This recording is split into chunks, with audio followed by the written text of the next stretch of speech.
Michael, thank you so much, and thanks to all of you for the chance to be together and to think together. This is indeed a complicated and fast-changing time and a very dangerous one. So we really need clarity of thought. I'm especially interested in our conversation, so I'll try to be as succinct and clear as I can be.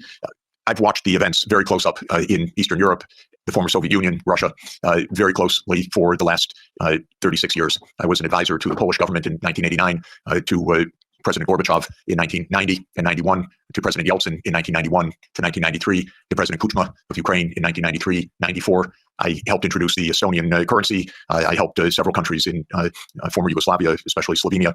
I've watched the events very close up for 36 years. After the Maidan, I was asked by the new government to come to Kiev, and I was taken around the Maidan, and I learned a lot of things firsthand. I've been in touch with Russian leaders for more than 30 years. I know the American political leadership close up. Our previous Secretary of Treasury was my macroeconomics teacher 51 years ago, or just to give you an idea. So we were very close friends for a half century. I know all of these people. I just want to say this because what I want to explain in my point of view is not secondhand. It's not ideology. It's what I've seen with my own eyes and experienced during this period. In my understanding of the events that have befallen Europe in many contexts, and I'll include not only the Ukraine crisis, but Serbia, 1999, the wars in the Middle East, including Iraq, Syria, the wars in Africa, including Sudan, Somalia, Libya. These are to a very significant extent that would surprise you, perhaps, and would be denounced about what I'm about to say. These are wars that the United States led and caused. And this has been true for more than 40 years now. What happened, more than 30 years, I should say, to be more precise. The United States came to the view, especially in 1990, 91, and then with the end of the Soviet Union, that the US now ran the world, and that the US did not have to heed anybody's views, red lines, concerns, security viewpoints, or any international obligations, or any UN framework. I'm sorry to put it so plainly, but I do want you to understand. I tried very hard in 1991 to get help for Gorbachev, who I think was the greatest statesman of our modern time. I recently read the archived memo of the National Security Council discussion of my proposal, how they completely dismissed it and laughed it off the table when I said that the United States should help the Soviet Union in financial stabilization and in making its reforms. And the memo documents, including some of my former colleagues at Harvard in particular, saying we will do the minimum that we will do to prevent disaster, but the minimum. It's not our job to help. Quite the contrary, it's not our interest to help. When the Soviet Union ended in 1991, the view became even more exaggerated. And I can name chapter and verse, but the view was we run the show. Cheney, Wolfowitz, and many other names that you will have come to know literally believe this is now a US world, and we will do as we want. We will clean up from the former Soviet Union. We will take out any remaining allies. Countries like Iraq, Syria, and so forth will go. And we've been experiencing this foreign policy for now essentially 33 years. Europe has paid a heavy price for this because Europe has not had any foreign policy during this period that I can figure out. No voice, no unity, no clarity, no European interests, only American loyalty. There were moments where there were disagreements, and very, I think, wonderful disagreements, especially in the last time of significance was 2003 in the Iraq War, when France and Germany said we don't support the United States going around the UN Security Council for this war. That war, by the way, was directly concocted by Netanyahu and his colleagues in the US Pentagon. I'm not saying that it was a link or mutuality. I'm saying it was a direct war. That was a war carried out for Israel. It was a war that Paul Wolfowitz and Douglas Feith coordinated with Netanyahu. And that was the last time that Europe had a voice. And I spoke with European leaders then, and they were very clear, and it was quite wonderful. Europe lost its voice entirely after that, but especially in 2008. Now, what happened after 1991 to get to 2008 is that the United States decided that unipolarity meant that NATO would enlarge somewhere from Brussels to Vladivostok, step by step. There would be no end to eastward enlargement of NATO. This would be the US unipolar world. If you played the game of Risk as a child, like I did, this is the US idea, to have the peace on every part of the board. Any place without a US military base is an enemy, basically. Neutrality is a dirty word in the US political lexicon. Perhaps the dirtiest word. At least if you're an enemy, we know you're an enemy. If you are neutral, you're subversive. Because then you're really against us, because you're not telling us. You're pretending to be neutral. So this was the mindset, and the decision was taken formally in 1994, when President Clinton signed off on NATO enlargement to the east. You will recall that in February 7th, 1991, Hans-Dietrich Genscher and James Baker III spoke with Gorbachev. Genscher gave a press conference afterwards. Atera is the IT painkiller. Remote monitoring and management, remote access, help desk and ticketing, smart automations, patching, software. Where he explained, NATO will not move eastward. We will not take advantage of the dissolution of the Warsaw Pact. And understand that was in a juridical context, not a casual context. This was the end of World War II being negotiated for German reunification. And an agreement was made that NATO will not move 1 inch eastward. And it was explicit, and it is in countless documents. And just look up National Security Archive of George Washington University, and you can get dozens of documents. It's a website called What Gorbachev Heard About NATO. Take a look, because everything you're told by the US is a lie about this. But the archives are perfectly clear. So the decision was taken in 1994 to expand NATO all the way to Ukraine. This is a project. This is not one administration or another. This is a US government project that started more than 30 years ago. In 1997, Zbigniew Brzezinski wrote The Grand Chessboard. That is not just musings of Mr. Brzezinski. That is the presentation of the decisions of the United States government explained to the public, which is how these books work. And the book describes the eastward enlargement of Europe and of NATO as simultaneous events. And there's a good chapter in that book that says, what will Russia do as Europe and NATO expand eastward? And I knew Zbigniew Brzezinski personally. He was very nice to me. I was advising Poland. He was a big help. He was a very nice and smart man, and he got everything wrong.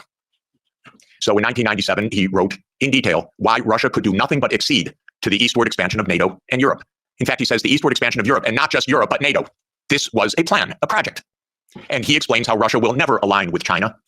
Unthinkable. Russia will never align with Iran.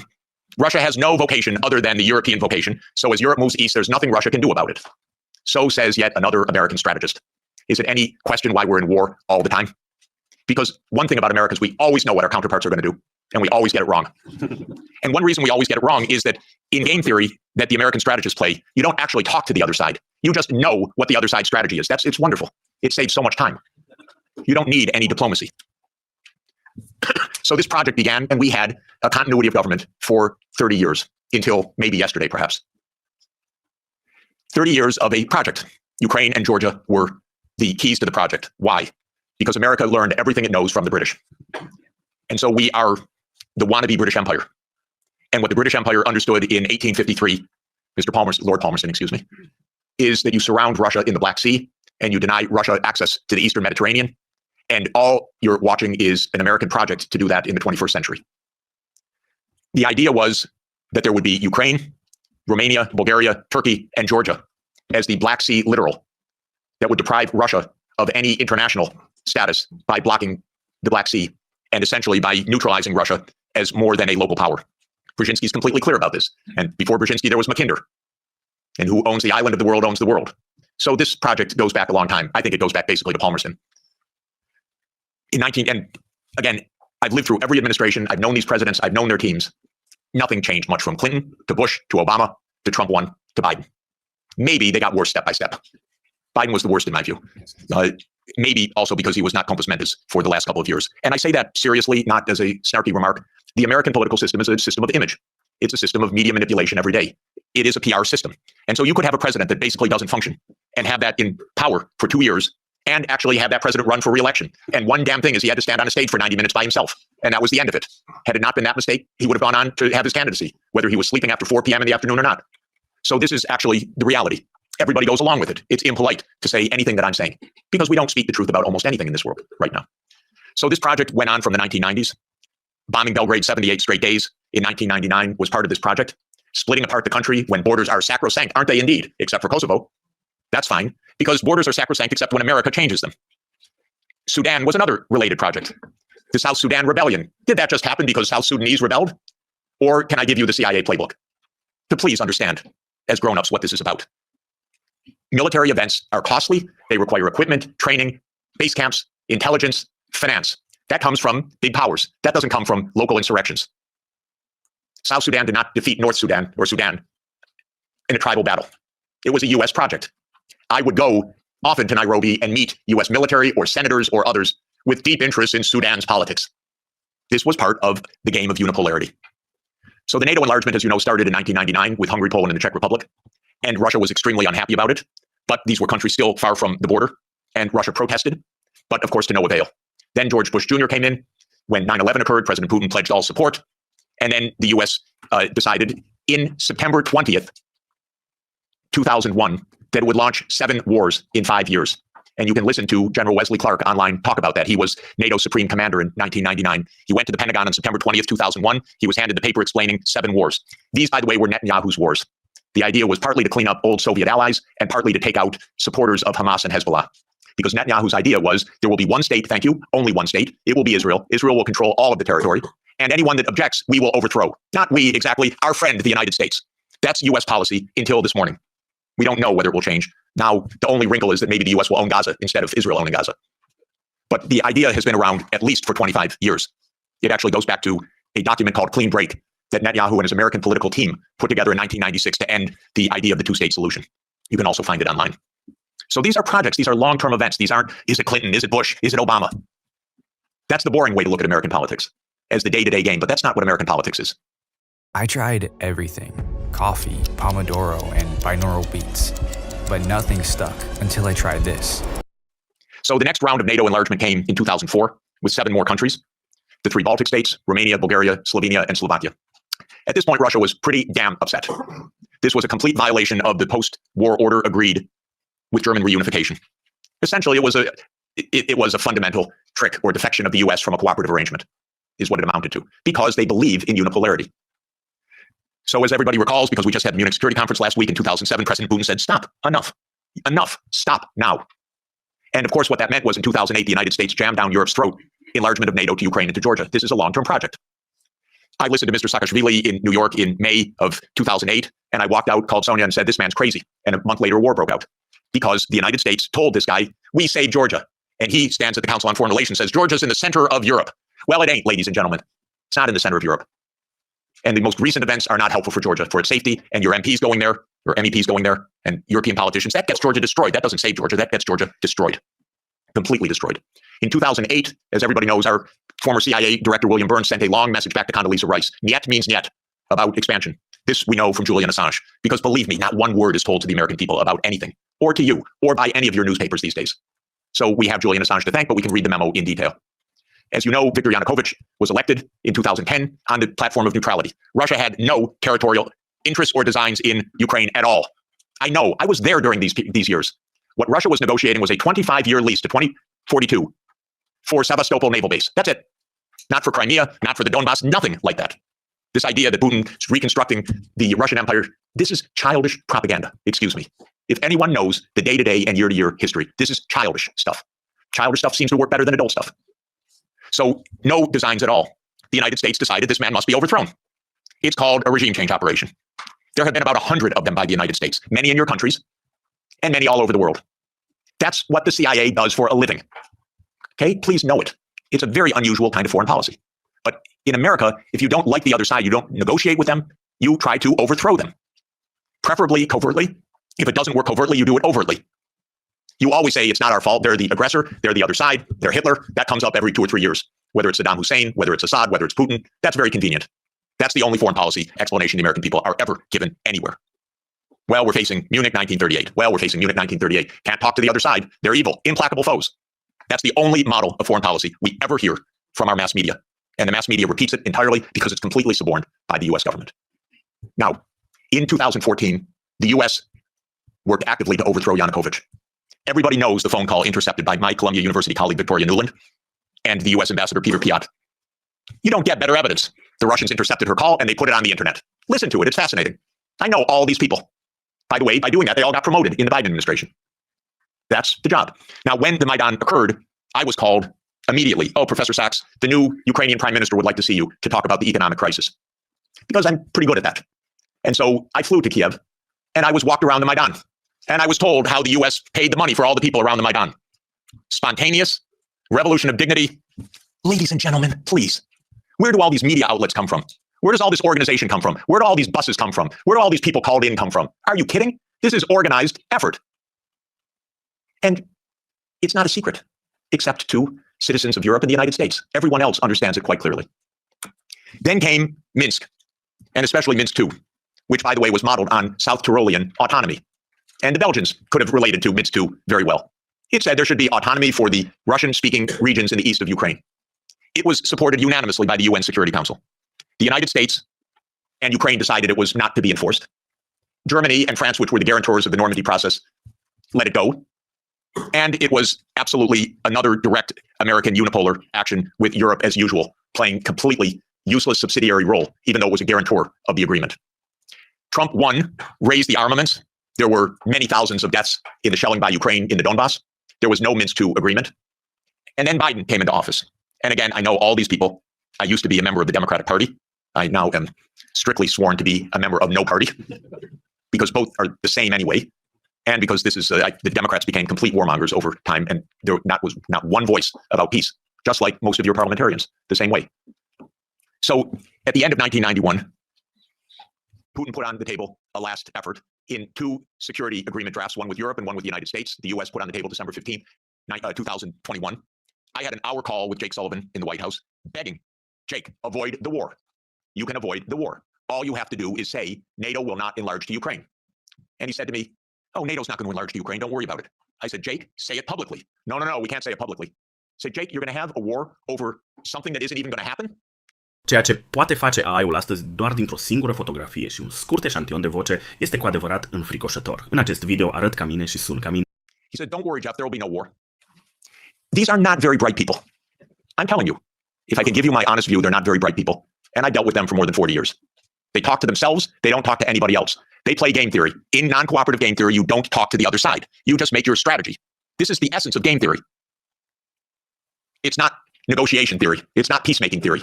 It is unilateral, non-cooperative theory, if you know formal game theory. That's what they play. It started at the Rand Corporation. That's what they still play. In 2019, there's a paper by Rand, How Do We Extend Russia? Do you know they wrote a paper, which Biden followed? How do we annoy Russia? That's literally the strategy. How do we annoy Russia? We're trying to provoke it, trying to make it break apart, maybe have regime change, maybe have unrest, maybe have economic crisis. That's what you call your ally. Are you kidding? So I had a long and frustrating phone call with Sullivan. I was standing out in the freezing cold. I happened to be trying to have a ski day. And there I was, Jake, don't have the war. Oh, there'll be no war, Jeff. We know a lot of what happened the next month, which is that they refused to negotiate. The stupidest idea of NATO is the so-called open door policy. Are you kidding? NATO reserves the right to go where it wants without any neighbor having any say whatsoever. Well, I tell the Mexicans and the Canadians, don't try it. You know, Trump may want to take over Canada. So Canada could say to China, why don't you build a military base in Ontario? I wouldn't advise it. And the United States would not say, well, it's an open door. That's their business. I mean, they can do what they want. That's not our business. But grown-ups in Europe repeat this. In Europe, in your commission, your high representative. This is nonsense stuff. This is not even baby geopolitics. This is just not thinking at all. So the war started. What was Putin's intention in the war? I can tell you what his intention was. It was to force Zelensky to negotiate neutrality. And that happened within 7 days of the start of the invasion. You should understand this, not the propaganda that's written about this. Oh, that they failed and he was going to take over Ukraine. Come on, ladies and gentlemen, understand something basic. The idea was to keep NATO, and what is NATO? It's the United States, off of Russia's border. No more, no less. I should add one very important point. Why are they so interested? First, because if China or Russia decided to have a military base on the Rio Grande or in the Canadian border, not only would the United States freak out, we'd have war within about 10 minutes. But because the United States unilaterally abandoned the Anti-Ballistic Missile Treaty in 2002 and ended the Nuclear Arms Control Framework by doing so. And this is extremely important to understand. The Nuclear Arms Control Framework is based on trying to block a first strike. The ABM Treaty was a critical component of that. The US unilaterally walked out of the ABM Treaty in 2002. It blew a Russian gasket. So everything I've been describing is in the context of the destruction of the nuclear framework as well. And starting in 2010, the US put in Aegis missile systems in Poland and then in Romania. And Russia doesn't like that. And one of the issues on the table in December 2021, January 2022, was, does the United States claim the right to put missile systems in Ukraine? And Blinken told Lavrov in January 2022, the United States reserves the right to put missile systems wherever it wants. That's your putative ally. And now let's put intermediate missile systems back in Germany. The United States walked out of the INF Treaty unilaterally in 2019. There is no nuclear arms framework right now. None.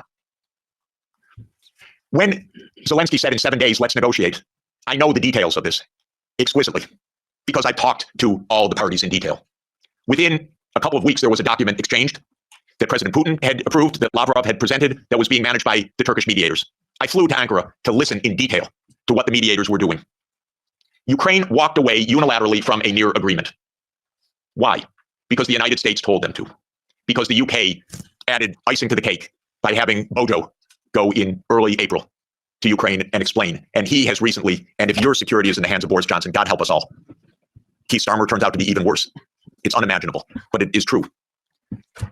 Boris Johnson has explained, and you can look it up on the website, that what's at stake here is Western hegemony. Not Ukraine, Western hegemony.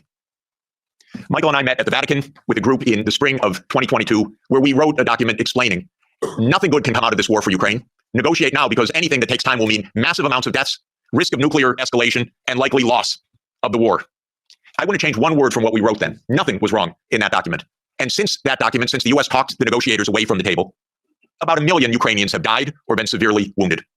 And the American senators, who are as nasty and cynical and corrupt as imaginable, say this is wonderful expenditure of our money because no Americans are dying. It's the pure proxy war. One of our senators nearby me, Blumenthal, says this out loud. Mitt Romney says this out loud. It's best money America can spend. No Americans are dying. It's unreal. Now, just to bring us up to yesterday, this failed. This project failed. The idea of the project was that Russia would fold its hand. The idea all along was Russia can't resist, as Zbigniew Brzezinski explained in 1997. The Americans thought we have the upper hand. We're going to win because we're going to bluff them. They're not really going to fight. They're not really going to mobilize. The nuclear option of cutting them out of SWIFT, that's going to do them in. The economic sanctions, that's going to do them in. The HIMARS, that's going to do them in. The ATACMS, the F-16s. Honestly, I've listened to this for 70 years. I've listened to it as semi-understanding, I'd say, for about 56 years. They speak nonsense every day.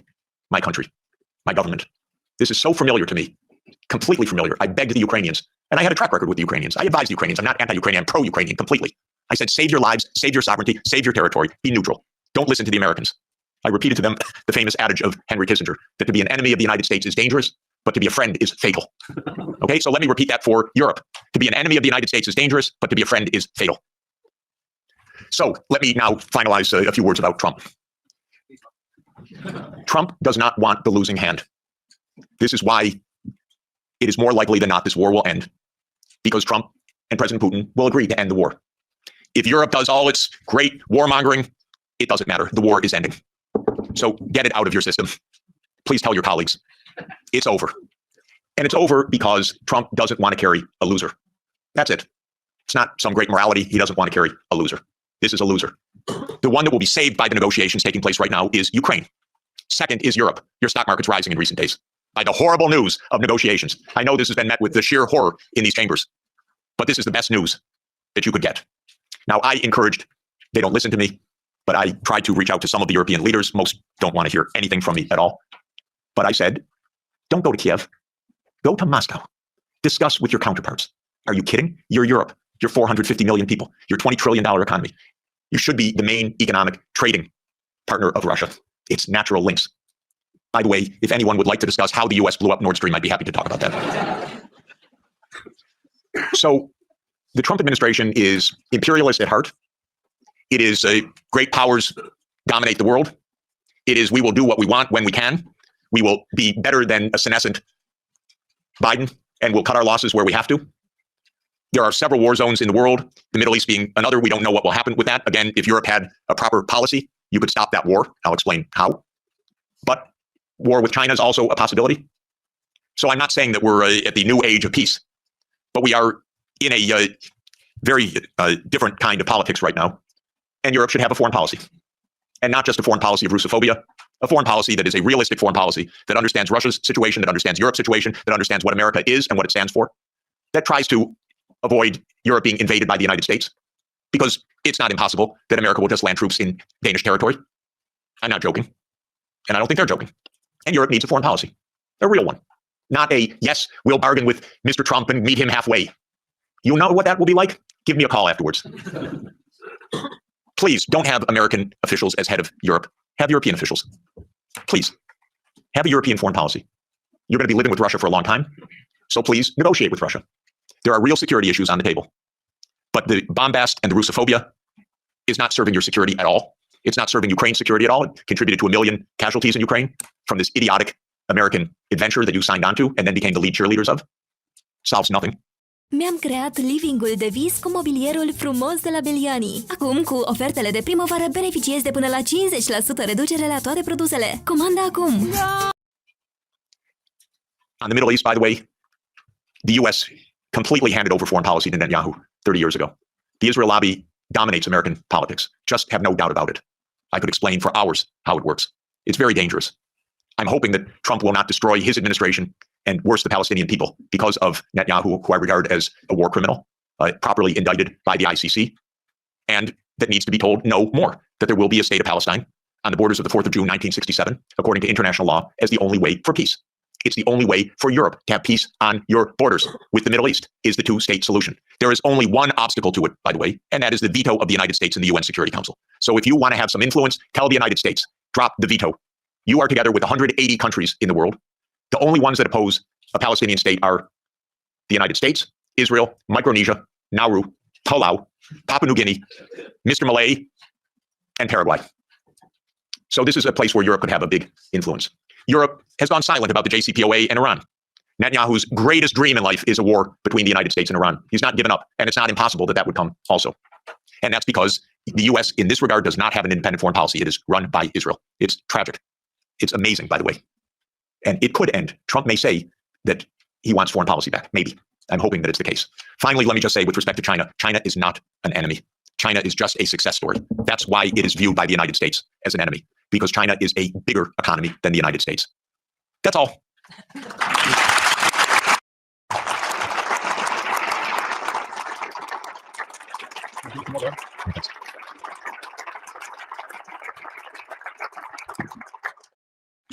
Very well. Now, questions. Please don't make any statements. Just make questions because we are too many and we don't have all that much time. So where do I start? I start with on the left side. I have a preference to the left, as you know. You come on. Yeah, go ahead. Thank you, Jeffrey Sachs from the Czech Republic. We are glad we have you here. We have a problem. We are cursed by a witch who thought the EU and the EU is marked. So it won't be improved until 2029. But what we, the Central Europeans, should do in the meantime, especially if the Germans don't happen to vote for Sarah Wagenknecht enough, are we supposed to create some kind of neutrality for the Central Europe, or what would you suggest us to do? So, first of all my grandchildren are Czech, I want you to know. And Sonia is a Czech-born and Czech citizen, so we're very proud. I'm the trailing spouse in this, but I'm a Czech wannabe. Europe needs to have a foreign policy that is a European foreign policy, and it needs to be a realist foreign policy. Realist is not hate. Realist is actually trying to understand both sides and to negotiate. There are two kinds of realists, a defensive realist and an offensive realist. My dear friend John Mearsheimer, who is the offensive realist, we're very close friends and I love him, but I believe more than he does, you talk to the other side and you find a way to make an understanding. And so basically, Russia is not going to invade Europe. This is the fundamental point. It may get up to the Dnieper River. It's not going to invade Europe. But there are real issues. The main issue for Russia was the United States, because Russia, as a major power and the largest nuclear power in the world, was profoundly concerned about U.S. unipolarity from the beginning. Now that this is seemingly, possibly ending, Europe has to open negotiations directly with Russia as well, because the United States will quickly lose interest, and you're going to be living with Russia for the next thousands of years. Okay. So what do you want? You want to make sure that the Baltic states are secure. The best thing for the Baltic states is to stop their Russophobia. This is the most important thing. Estonia has about 25% Russian citizens, or Russian-speaking citizens, ethnic Russians. Latvia the same. Don't provoke the neighbor. That's all. This is not hard. It really isn't hard. And again, I want to explain my point of view. I have helped these countries, the ones I'm talking about, trying to advise. I'm not their enemy. I'm not Putin's puppet. I'm not Putin's apologist. I worked in Estonia. They gave me, I think it's the second highest civilian honor that a president of Estonia can bestow on a non-national, because I designed their currency system for them in 1992. So I'm giving them advice. Do not stand there, Estonia, and say, we want to break up Russia. Are you kidding? Don't. This is not how to survive in this world. You survive with mutual respect, actually. You survive in negotiation. You survive in discussion. You don't outlaw the Russian language. Not a good idea when 25% of your population has a first language of Russian. It's not right, even if there weren't a giant on the border. It wouldn't be the right thing to do. You'd have it as an official language. You'd have a language of in lower school. You wouldn't antagonize the Russian Orthodox Church. So basically, we need to behave like grown-ups. And when I constantly say that they're acting like children, Sonia always says to me, that's unfair to children. Because this is worse than children. We have a 6-year-old granddaughter and a 3-year-old grandson, and they actually make up with their friends. And we don't tell them, go, just ridicule them tomorrow and every day. We say, go, give them a hug and go play. And they do. This is not hard. By the way, well, anyway, I won't belabor the point. Thank you. So, elect a new government. No, I shouldn't say that. All I should say is change policy. I don't want to have a politically.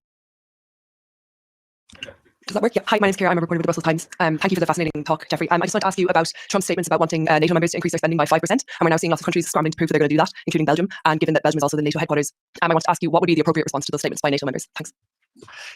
We don't see exactly eye to eye on this question. So let me give you my own view. My first recommendation, with all respect to Brussels, is move the NATO headquarters somewhere else. I mean it seriously, because one of the worst parts of European policy right now is a complete confusion of Europe and NATO. These are completely different, but they became exactly the same. Europe is much better than NATO. In my opinion, NATO isn't even needed anymore. I would have ended it in 1991. But because the US viewed it as an instrument of hegemony, not as a defense against Russia, it continued afterwards. But the confusion of NATO and Europe is deadly, because expanding Europe meant expanding NATO, period. And these should have been completely different things. So this is the first point. My own view, again, with all respect to Michael, we only had a brief conversation about it, is that Europe basically should have its own foreign policy and its own military security, its own strategic autonomy, so-called. And it should. I'm in favor of that. I would disband NATO, and maybe Trump is going to do it anyway. Maybe Trump's going to invade Greenland. Who knows? Then you're really going to find out what NATO means. So I do think that Europe should invest in its security. 5% is outlandish, ridiculous, absurd, completely absurd. No one needs to spend anything like that amount. 2 to 3% of GDP, probably under the current circumstances. What I would do, by the way, is buy European production. Because actually, strangely, weirdly, unfortunately in this world, and it's a truism, but it's unfortunate, so I'm not championing it, a lot of technological innovation spins off from the military sector. AI can now build a website in 90 seconds, while the only AI most people over 40 know is ChatGPT. Disappear for a month and do this instead. Stop. Please stop. Because governments invest in the military sector. So Trump is an arms salesman. You understand that. He's selling American arms. He is selling American technology. Vance told you a few days ago, don't even think about having your own AI technology. So please understand that this increase of spending is for the United States, not for you. And in this sense, I'm completely against that approach. But I would not be against an approach of Europe spending 2 to 3% of GDP for a unified European security structure and invested in Europe and European technology, and not having the United States dictate the use of European technology. It's so interesting. It's the Netherlands that produces the only machines of advanced semiconductors, extreme ultraviolet lithography. It's ASML. But America determines every policy of ASML. The Netherlands doesn't even have a footnote. I wouldn't do that if I were you. Hand over all security to the United States. I wouldn't do it. I would have your own security framework, so you can have your own foreign policy framework as well. Europe stands for lots of things that the United States does not stand for. Europe stands for climate action. By the way, rightly so, because our president is completely bonkers on this. And Europe stands for decency, for social democracy as an ethos. I'm not talking about a party. I'm talking about an ethos of how equality of life occurs. Europe stands for multilateralism. Europe stands for the UN Charter. The US stands for none of those things. You know that our Secretary of State, Marco Rubio, canceled his trip to South Africa because on the agenda was equality and sustainability. And he said, I'm not getting into that. That is an honest reflection of deep Anglo-Saxon libertarianism. Egalitarianism is not a word of the American lexicon. Sustainable development, not at all. You probably know, by the way, that of the 193 UN member states, 191 have had SDG plans presented as voluntary national reviews. 191, 2 have not. Haiti and the United States of America. The Biden administration wasn't even allowed to say sustainable development goals. The Treasury had a policy not to say sustainable development goals. Okay, I mention all of this because you need your own foreign policy. I issue a report, 2 reports each year, one the World Happiness Report, and 18 of the top 20 countries, if I remember correctly, are European. This is the highest quality of life in the whole world. So you need your own policy to protect that quality of life. The United States ranks way down. And the other report, where's my colleague Guillaume? He's somewhere in the room. Here, there he is. Guillaume Lafortune is the lead author of our annual Sustainable Development Report. And almost all of the top 20 countries are European countries because you believe in this stuff. And that's why you're the happiest, except in geopolitics. But quality of life. So you need your own foreign policy, but you won't have it unless you have your own security. You just won't. And by the way, 27 countries cannot each have their own foreign policy. This is a problem. You need a European foreign policy and a European security structure. And by the way, although Michael assures me it's dead, I was the greatest fan of OSCE and believe that OSCE is the proper framework for European security. It could really work. Thank you very much. Yeah, okay. Thank you, Professor. I'm from Slovakia, and my Prime Minister, Robert Fico, was almost shot dead because the opinions you had the similar with him. Yes, we are, as Slovak government of the few countries in the European Union, we are talking to Russians. 2 months ago, I was talking with Mr. Medvedev. In 2 weeks, I will be talking in Duma with Mr. Slutsky, who is the chairman of the Russian Foreign Affairs Committee in Moscow. Maybe my question is, what would be your message to Russians in this moment? Because as I heard, they are on the victorious wave. They have no reason to conquer the Donbass because that's their war aim. And what can Trump can offer to them to stop the war immediately? What would be the message for Russians from your side? Thank you very much. Lots of important things are now on offer and on the table, and I believe that the war will end quickly because of this, and this will be at least one blessing in a very, very difficult time. Exactly what the settlement will be, I think is now only a question of the territorial issues, and that is whether it is the complete 4 oblasts, including all of Kherson and Zaporizhia, or whether it is on the contact line, and how all of this will be negotiated. I'm not in the room of the negotiation, so I can't really say more, but the basis will be there will be territorial concessions, there will be neutrality, there will be security guarantees for Ukraine, for all parties. There will be, at least with the U.S., an end of the economic sanctions. But what counts, of course, is Europe and Russia. I think that there are, and maybe there will be a restoration of nuclear arms negotiations, which would be extraordinarily positive. I think that there are tremendously important issues for Europe to negotiate directly with Russia. And so I would urge President Costa and the leadership of Europe to open direct discussions with President Putin, because European security is on the table. I know the Russian leaders, many of them quite well. They are good negotiators, and you should negotiate with them, and you should negotiate well with them. I would ask them some questions. I would ask them, what are the security guarantees that can work so that this war ends permanently? What are the security guarantees for the Baltic states? What should be done? Part of the process of negotiation is actually to ask the other side about your concerns, not just to know what they know as you think is true, but actually to ask, we have a real problem, we have a real worry, what are the guarantees? Well, I want to know the answers also. By the way, I know Mr. Lavrov for 30 years. I regard him as a brilliant foreign minister. Talk with him, negotiate with him, get ideas, put ideas on the table, put counter ideas on the table. I don't think all of this can be settled by pure reason, because of oneself. You settle wars by negotiating and understanding what are the real issues, and you don't call the other side a liar when they express their issues. You work out what the implications of that are for the mutual benefit of peace. So the most important thing is stop the yelling, stop the warmongering, and discuss with the Russian counterparts. And don't beg to be at the table with the United States. You don't need to be in the room with the United States. You're Europe. You should be in the room with Europe and Russia. If the United States wants to join, that's fine. But to beg, no. And by the way, Europe does not need to have Ukraine in the room when Europe talks with Russia. You have a lot of issues, direct issues. Don't hand over your foreign policy to anybody. Not to the United States, not to Ukraine, not to Israel. Keep a European foreign policy. This is the basic idea. Hans Neuhoff from the Sovereignist Political Group in the Parliament, Alternative for Germany as a political party. First of all, we thank you, Mr. Sachs, for being here and sharing your ideas with us, and be assured that many of your ideas and of your colleague John Mersheimer have well been received by political groups here and have been integrated into our agenda. I widely share your views. There's one question regarding the historical account that you gave, where I would like to go into some detail. This concerns the beginning of NATO expansion. You reported from the website What Gorbachev Heard. There are many quotations from Genscher, for example, that NATO will not move one inch in these borders. Now, the 2+4 treaty has been signed in September 1990, right, in Moscow. So at that point in time, the Warsaw Pact still existed, and countries like Poland, Hungary, and Czechia part of the negotiations for the 2+4 treaty. So the Warsaw Pact actually dissolved in July 1991, and the Soviet Union dissolved in December 1991. So nobody who was present in the negotiations could speak for Poland, could speak for Hungary, could speak for Slovakia, that they would not try to become a member of NATO once the overall situation has changed. So the counter-argument, which we have to counter, is that it was on the will of these countries, of Poland, of Hungary, of Slovakia, that they wanted to join NATO because of the very history they had with the Soviet Union. And of course, Russia was still perceived in a way as a follower of the Soviet Union. So how do you counter that argument? Walking makes you old. Tai Chi chair makes you young. I have no doubt about why Hungary, Poland, Czech Republic, Slovakia wanted to join NATO. The question is, what is the U.S. doing to make peace? Because NATO is not a choice of Hungary, Poland, Czech Republic, or Slovakia. NATO is a U.S.-led military alliance. And the question is how are we going to establish peace in a reliable way? If I were making those decisions back then, I would have ended NATO altogether in 1991.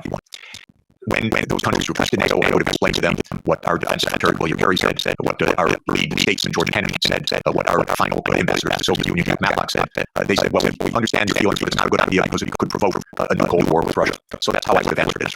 When those countries joined in the first wave, I don't think it was that consequential, in fact, except that it was part of a bigger project. And the project was spelled out already in 1994. There's a very good book by Jonathan Haslund at Harvard University Press called Hubris, which gives a detailed historical documentation step by step what happened. And it's really worth reading. So this is now. But the point I would really make is that Ukraine and Georgia were too far apart. This is right up against Russia. This is in the context of the complete destabilization of the nuclear framework. This is in the context of the U.S. putting missile systems on Russia's borders. If you listen to President Putin over the years, probably the main thing, if you listen carefully, that he's concerned about is missile settlements from Moscow. Is it the application agent strike? And this is very real. The U.S. not only would freak out, but did freak out when this happens in the Western Hemisphere. So the missile crisis in reverse. And fortunately, Nikki Khrushchev did not stand up and say, open door policy, the war's always attack. We can go wherever we want, but it's none of America's business. What Khrushchev said is war. My God, we don't want war. We end this crisis. We're supposed to pull back. That's what it was going to be decided in the end. So this is the real consequential. Russia even swallowed a lot of pain. The Baltic states, Romania, Bulgaria, Slovenia. It is Ukraine, Georgia. And it's because of geography. It's because of those powers. It's because of those Crimean War. It's because of those systems. That this is the essence of why this war is for.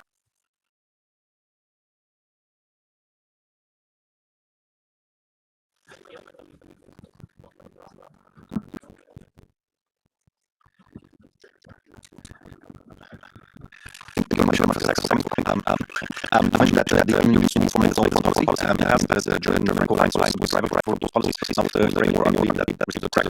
We think that in the future, German European Union will formulate its own policy. There will be an front seat for should the other blocks trying to do too much.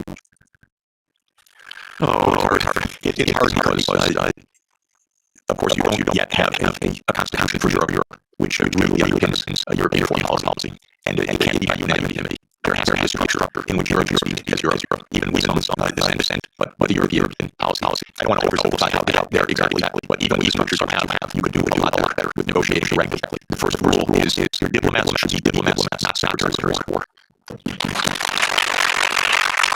Honestly, they don't have a way, at least to where you want to go.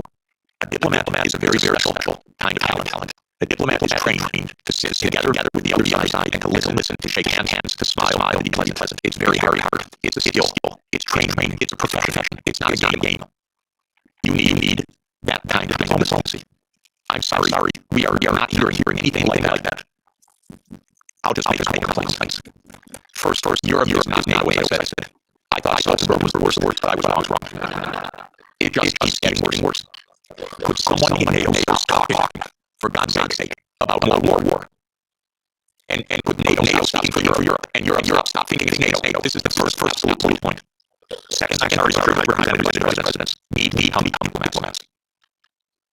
Diplomacy means going to Moscow, inviting your Russian counterpart here, discussing. This doesn't happen till now. So this is really my point. I believe Europe should become more integrated, more unified years ahead. I'm a strong believer in security. So we're discussing. I don't think policy is Europe's main issue. I think this can be handled at a local level or the national level as a European issue. But I don't see foreign policy as being a 77-country issue. I see it as a European issue, and I see security being at a European level. So I think things need to be readjusted. But I'd like to see more Europe for truly European issues like for things that are really Europe at a national level. And I hope such an evolution can take place. We know what talks right now. They talk about U.S., Russia, China. I include India, and I really include Europe, and I really want to include as the European Union, and I want that to happen. But you'll know this on your right now, and this is very European policy. Okay.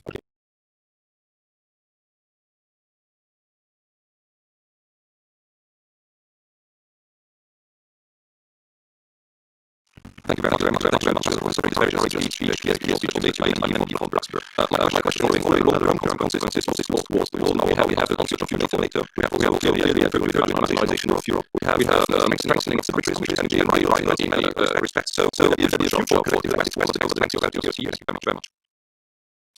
I don't believe there is a collective West. I believe there is the United States and Europe that are in some areas in parallel interests, many areas not in parallel interests. I want Europe to lead sustainable development, climate transformation, global decency.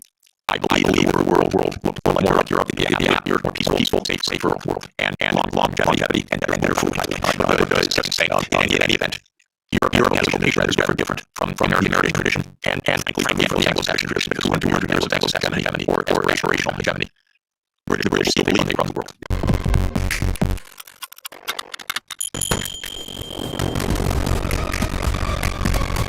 It's amazing what nostalgia means. They don't even stop. So it's almost like a mountain actually. And in any event, I'm thinking about that when all gets his everything's minority that's Britain, unfortunately. And so it's really terrible. No, I don't believe in the collective West. I don't believe in the global South. I don't believe in all these geographies that make sense. Because I actually, I look at a lot of the global South is mostly in the North, and the West is not in the West. And so I don't even understand what this is about. I do believe that we could be in a true age of abundance if we got our heads turned straight. We're in the biggest technological advance in human history. It's really truly amazing what can be done right now. I marvel at the fact that somebody who knows chemistry, the Nobel Peace Prize for chemistry, because he's very good at neural networks, a genius, Dennis Hospice. They figured out protein folding that generations of biochemists spent their whole lives on. And now we figured out how to buy thousands of proteins. We have friends that spent their entire life on one protein, brilliant friends. And now what we can do. So if actually, same with renewable energy, as everybody knows, the prices come down by more than 2 orders of magnitude the costs. We could transform the planet, we could protect the climate system, protect biodiversity, we could ensure every child gets a good education. We could do so many wonderful things right now. And so what do we need to do that? In my view, we need peace, most importantly. And my basic point is there are no reasons for conflict anywhere. Every conflict I study is just a mistake. We are not struggling for Lebensraum. That idea that came from Malthus and it became a Nazi idea was always a wrong idea. It was a mistake, a fundamental intellectual mistake. An intellectual mistake, by the way, is leading scientists. The idea that we have race wars, we have national wars, we have wars of survival because we don't have enough on the planet. As an economist, I can tell you, we have plenty on the planet for everybody's development. Plenty. We're not in a conflict with China. We're not in a conflict with Russia. If we calm down, if you ask about the long term, the long term is very good. Thank you. The long term, if we don't blow ourselves up, is very good. And so this is what we should aim for: a positive shared vision under international law. Because of our technology, things operate at a regional scale now. It used to be villages, then it was small areas, then it was unification of countries. Now it's regional. That's not just because regions are wonderful; it's because of underlying technological realities. Say Europe should be an integrated area by transport, by rail, by digital. And so there's Europe. The politics follows the technological realities to a very important extent. We're a world of regions now. So Europe should be Europe with subsidiarity. Don't lose all of the wonderful national and local elements. But Europe should be Europe. So the good side is I want Europe to have diplomacy efforts out with ASEAN. I spent a lot of time with the ASEAN countries. The EU Green Deal, what a wonderful idea. I said many years ago, okay, to the ASEAN leaders, make an ASEAN Green Deal and then talk with the Europeans so that you have this wonderful relationship, trade, investment, technologies. So last year they announced an ASEAN Green Deal. What did Europe do about it? Nothing. It said, sorry, we're in the Ukraine war, thank you. No interest. So this is my point. The prospects are very positive if we construct the peace. Because we have to go get all the time messages about leave the room. Short. Thank you very much for the lecture. I was to ask you, if you think where the conflict is somewhere within legislation, and then also do you think is that the way you would like to see, for example, Finland maybe this major process that do you think the way out of the conflict is some kind of within legislation, and then is that what you would have liked to see, Sweden and Finland's foreign policy as an example, is that instead of them becoming members of NATO, is that the way that you would have liked to see these countries handle their foreign policy, and do you think that these countries that border Russia should just kind of succumb to their fate, okay, we can't vote Russia, this is the way we have to live, excellent question. Let me just report one part about Finlandization. Finlandization landed Finland #1 in the World Happiness Report year after year. Rich, successful, happy, and secure. That's pre-NATO. So Finlandization was a wonderful thing. #1 in the world. Sweden and Finland and Austria were neutral. Bravo. Smart. When Ukraine was neutral, smart. If you have two superpowers, keep them apart a little bit. You don't have to be right with your nose up against each other, especially if one of them, the U.S., is pushing its nose into the other one. And so Finlandization, to my mind, has a very positive connotation. So does Austrianization. Austria in 1955 signed its neutrality. So the Soviet army left. And Austria is a wonderful place, by the way. Absolutely wonderful. And so this is basic. How to avoid conflict. If the United States had any sense at all, it would have left these countries as a neutral space in between the U.S. military and Russia. That's where the U.S. lost it. Okay.